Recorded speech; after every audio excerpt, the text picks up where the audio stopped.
प्रभु की स्तुति। आप इस चैनल को रोजाना सुनकर 1 साल में बाइबल पढ़ सकते हैं। Please subscribe and support. आज के बाइबल अध्याय। यिर्मयाह भविष्यवक्ता की पुस्तक अध्याय 9। यिर्मयाह भविष्यवक्ता की पुस्तक अध्याय 9। भला होता कि मेरा सिर जल ही जल और मेरी आंखें आंसुओं का सोता होती, ताकि मैं रात दिन अपने मारे हुए लोगों के लिए रोता रहता। भला होता कि मुझे जंगल में बटोहियों का कोई टिकाव मिलता, ताकि मैं अपने लोगों को छोड़कर वहीं चला जाता, क्योंकि वे सब व्यभिचारी है और उनका समाज विश्वासघातियों का है, और वे अपनी अपनी जीभ को धनुष की नाई झूठ बोलने के लिए तैयार करते हैं। और देश में बलवंत तो हो गए, परंतु सच्चाई के लिए नहीं। वे बुराई पर बुराई बढ़ाते जाते हैं, और वे मुझको जानते ही नहीं।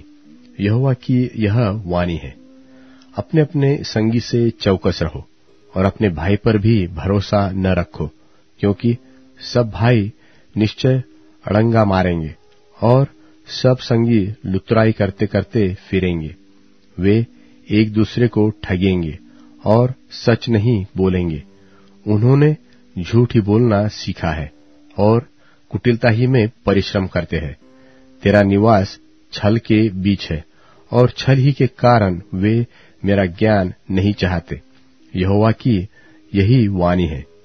सेनाओं का यहोवा यो कहता है कि देख, मैं उनको तपाकर परखूंगा, क्योंकि अपनी प्रजा के कारण मैं उनसे और क्या कर सकता हूं। परंतु उनकी जीभ काल के तीर के समान बेधने वाली होती है, उससे छल की बातें निकलती है। वे मुंह से तो एक दूसरे से मेल की बात बोलते हैं, पर मन ही मन एक दूसरे की घात में लगे हुए रहते हैं। यहोवा की यह वाणी है कि क्या मैं ऐसी बातों का दंड न दूं? क्या मैं ऐसी जाति से अपना पलटा न लूं?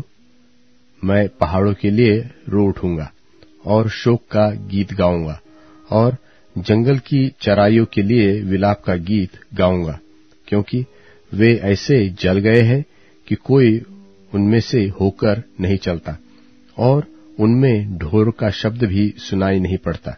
पशु पक्षी सब दूर हो गए हैं, और मैं यरूशलेम को डीह ही डीह करके गिदड़ों का स्थान बनाऊंगा, और यहूदा के नगरों को ऐसा उजाड़ दूंगा कि कोई उनमें न बसेगा।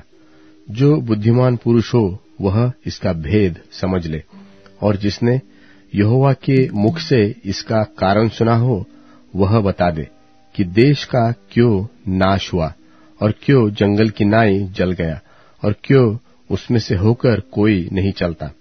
फिर यहोवा ने कहा, उन्होंने तो मेरी व्यवस्था को जो मैंने उसके आगे रखी थी छोड़ दिया, और न तो मेरी बात मानी और न उस व्यवस्था के अनुसार चले हैं, वरन अपने हठ पर बाल नामक देवताओं के पीछे चले, जैसे कि उनके पुरखाओं ने उनको सिखाया।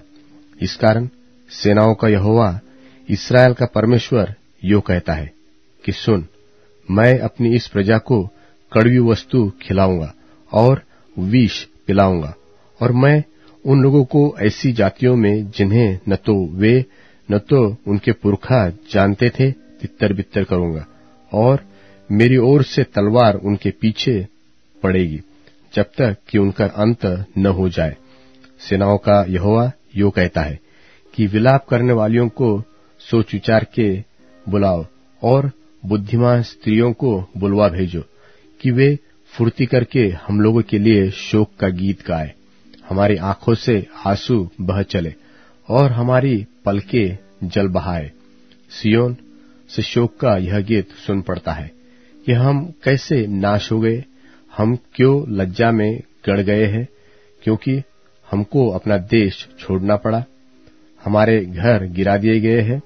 इसलिए हे स्त्रियों, यहोवा का यह वचन सुनो और उसकी यह आज्ञा मानो कि तुम अपनी अपनी बेटियों को शोक का गीत और अपनी अपनी पड़ोसिनों को विलाप का गीत सिखाओ, क्योंकि मृत्यु हमारी खिड़कियों से होकर हमारे महलों में घुस आई है, कि हमारी सड़कों में बच्चों का और चौकों में जवानों को मिटा दे। तू कह कि यहोवा की वाणी यो हुई है कि मनुष्यों की लोथें ऐसी पड़ी रहेंगी जैसा खाद खेत के ऊपर और पुलिया काटने वाले के पीछे पड़ी रहती है, और उनका कोई उठाने वाला न होगा।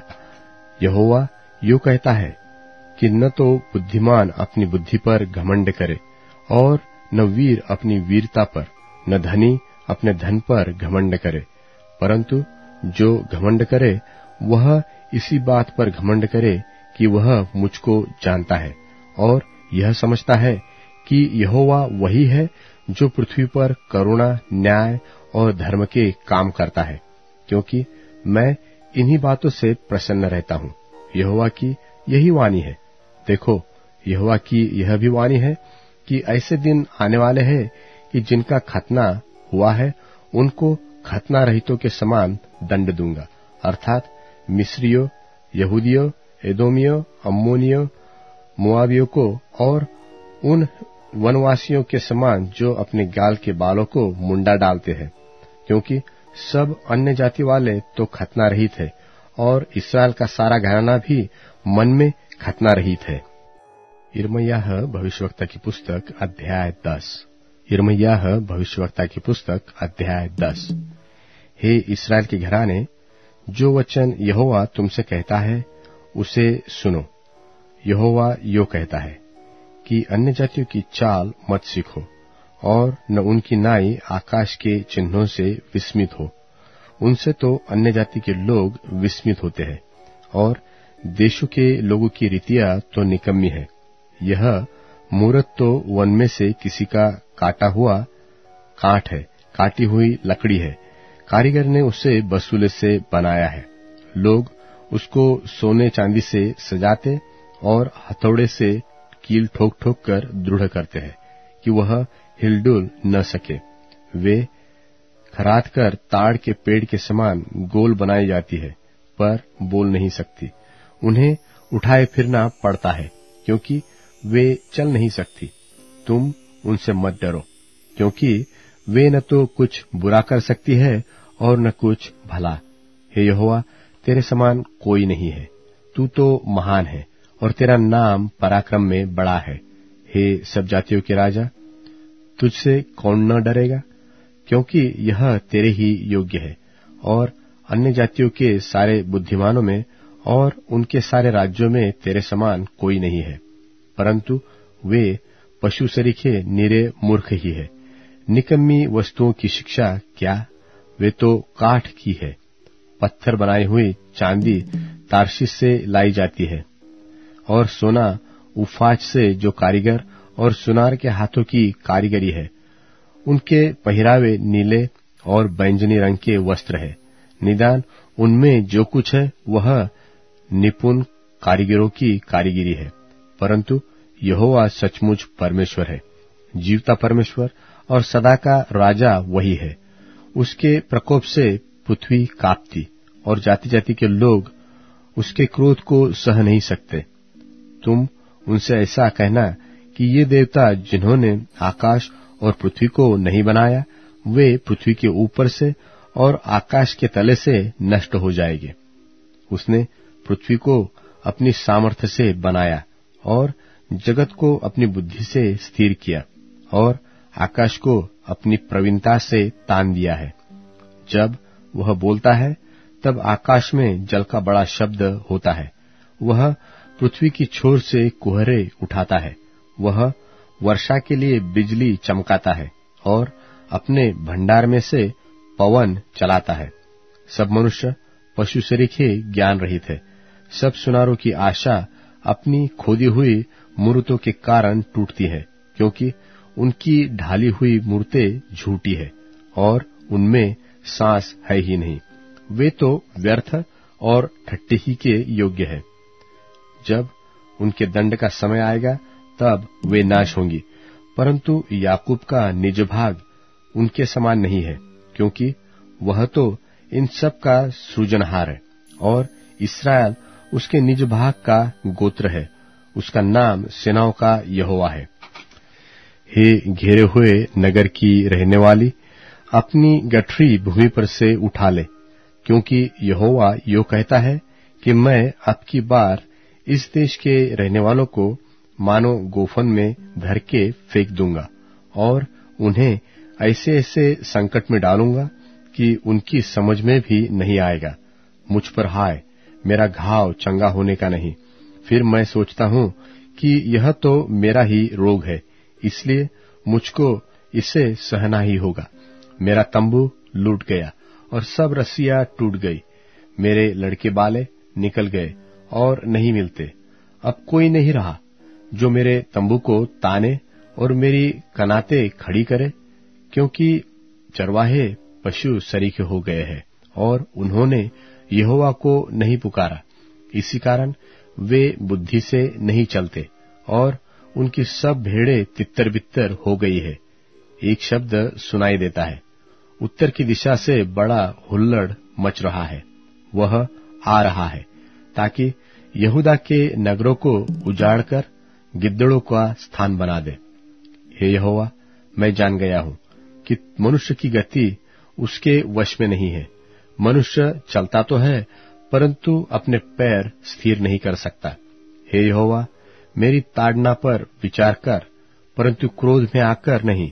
कहीं ऐसा न हो कि मैं नाश हो जाऊं।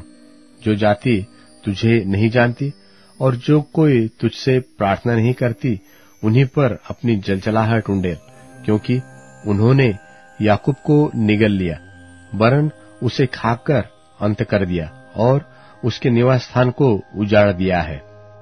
फिलिपियों के नाम पौलुस प्रेरित की पत्री, 4 अध्याय। इसलिए हे मेरे प्रिय भाइयों, जिनमें मेरा जी लगा रहता है, जो मेरे आनंद और मुकुट हो, हे प्रिय भाइयों, प्रभु में इसी प्रकार स्थिर रहो। मैं यूओदिया को भी समझाता हूं और सुन्तुखे को भी, कि वे प्रभु में एक मन रहें। और हे सच्चे सहकर्मी, मैं तुझसे भी विनती करता हूं कि तू उन स्त्रियों की सहायता कर, क्योंकि उन्होंने मेरे साथ सुसमाचार फैलाने में क्लेमेंस और मेरे उन और सहकर्मियों समेत परिश्रम किया, जिनके नाम जीवन की पुस्तक में लिखे हुए हैं। प्रभु में सदा आनंदित रहो। मैं फिर कहता हूं, आनंदित रहो। तुम्हारी कोमलता सब मनुष्यों पर प्रकट हो, प्रभु निकट है। किसी भी बात की चिंता मत करो, परंतु हर एक बात में तुम्हारे निवेदन, प्रार्थना और विनती के द्वारा धन्यवाद के साथ परमेश्वर के सम्मुख उपस्थित किए जाएं। तब परमेश्वर की शांति, जो समझ से बिल्कुल परे है, तुम्हारे हृदय और तुम्हारे विचारों को मसीह यीशु में सुरक्षित रखेगी। निदान, हे भाइयों, जो जो बातें सत्य हैं और जो जो बातें आदरणीय हैं और जो जो बातें उचित हैं और जो जो बातें पवित्र हैं और जो जो बातें सुहावनी हैं और जो जो बातें मनभावनी हैं, निदान जो जो सद्गुण और प्रशंसा की बातें हैं, उन्हीं पर ध्यान लगाया करो। जो बातें तुमने मुझसे सीखी और ग्रहण की और सुनी और मुझ में देखी, उन्हीं का पालन किया करो। तब परमेश्वर जो शांति का सोता है, मैं प्रभु में बहुत आनंदित हूं कि अब इतने दिनों के बाद तुम्हारा विचार मेरे विषय में फिर जागृत हुआ है। निश्चय तुम्हें आरंभ में भी इसी का विचार था, पर तुम्हें अवसर न मिला। यह नहीं कि मैं अपनी घटी के कारण यह कहता हूं, क्योंकि मैंने यह सीखा है कि जिस दशा में हूं उसी में संतोष करूं। मैं दीन होना भी जानता हूं और बढ़ना भी जानता हूं। हर एक बात और सब दशाओं में मैंने तृप्त होना, भूखा रहना और बढ़ना घटना सीखा है। जो मुझे सामर्थ्य देता है, उसमें मैं सब कुछ कर सकता हूं। तो भी तुमने भला किया कि मेरे क्लेश में मेरे सहभागी हुए। और हे फिलिपियो, तुम आप भी जानते हो कि सुसमाचार प्रचार के आरंभ में जब मैंने मकिदुनिया से कूच किया, तब तुम्हें छोड़ और किसी मंडली ने लेने देने के विषय में मेरी सहायता नहीं की। इसी प्रकार जब मैं थिस्सलुनीके में था, तब भी तुमने मेरी घटी पूरी करने के लिए एक बार क्या वरन 2 बार कुछ भेजा था। यह नहीं कि मैं दान चाहता हूं, परंतु मैं ऐसा फल चाहता हूं जो तुम्हारे लाभ के लिए बढ़ता जाए। मेरे पास सब कुछ है, वरन बहुतायत से भी है।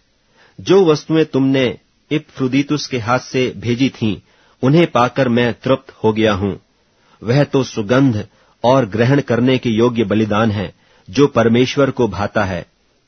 और मेरा परमेश्वर भी अपने उस धन के अनुसार जो महिमा सहित मसीह यीशु में है, तुम्हारी हर एक घटी को पूरी करेगा। हमारे परमेश्वर और पिता की महिमा युगानुयुग होती रहे। आमीन।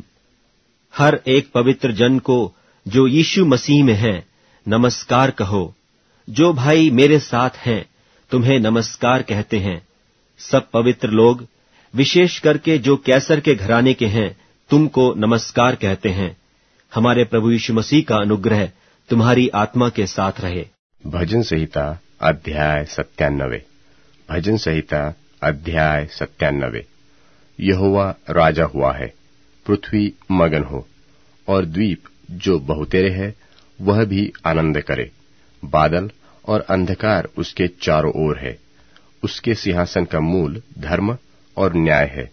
उसके आगे आगे आग चलती हुई उसके द्रोहियों को चारों ओर भस्म करती है। उसकी बिजलियों से जगत प्रकाशित हुआ। पृथ्वी देखकर थरथरा गई है।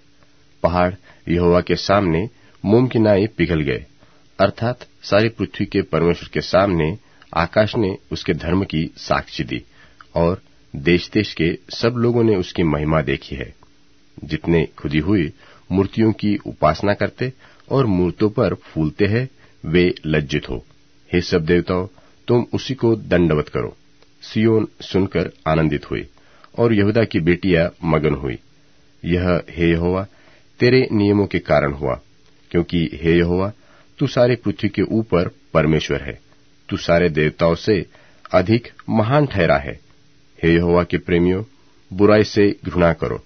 वह अपने भक्तों के प्राणों की रक्षा करता और उन्हें दुष्टों के हाथ से बचाता है। धर्मी के लिए ज्योति और सीधे मन वालों के लिए आनंद बोया गया है। हे धर्मियों, यहोवा के कारण आनंदित हो, और जिस पवित्र नाम से उसका स्मरण होता है, उसका धन्यवाद करो। अब Amazon music, tune in, Spotify और YouTube म्यूजिक में उपलब्ध है। Please follow it.